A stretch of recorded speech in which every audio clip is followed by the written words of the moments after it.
సంతానాన్ని భారంగా కాకుండా సంపదగా భావించాల్సిన రోజులు వచ్చాయని ముఖ్యమంత్రి చంద్రబాబు అన్నారు.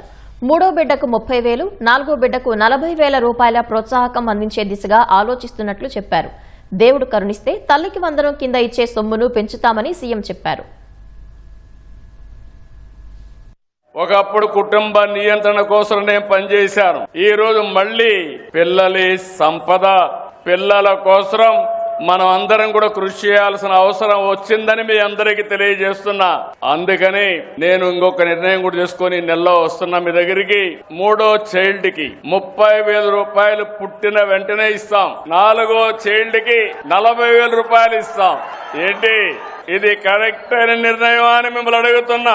మా ఆడబిడ్డలు చెప్పండి అమ్మా, మీరేమంటారు? మీరే సృష్టికర్తలు, మీరు లేకపోతే సృష్టి లేదు. మీరు అనుకుంటున్నారు పిల్లలు భారం అని. కాదు, పిల్లలే మీకు సంపదను నిరూపించే బాధ్యత నాదని మరొకసారి హామీ ఇస్తున్నా. అంగన్వాడీలను ఇంకా బాగా చేయడం. మొదటి తారీఖు వస్తానే మీ అకౌంట్ లో 15,000 రూపాయలు తల్లికి వందనం కింద మీ అకౌంట్ లో వేస్తున్నా. భగవంతుడు కరుణిస్తే ఇంకా పెంచే బాధ్యత కూడా తీసుకుంటానని మీ అందరికీ హామీ ఇస్తున్నా.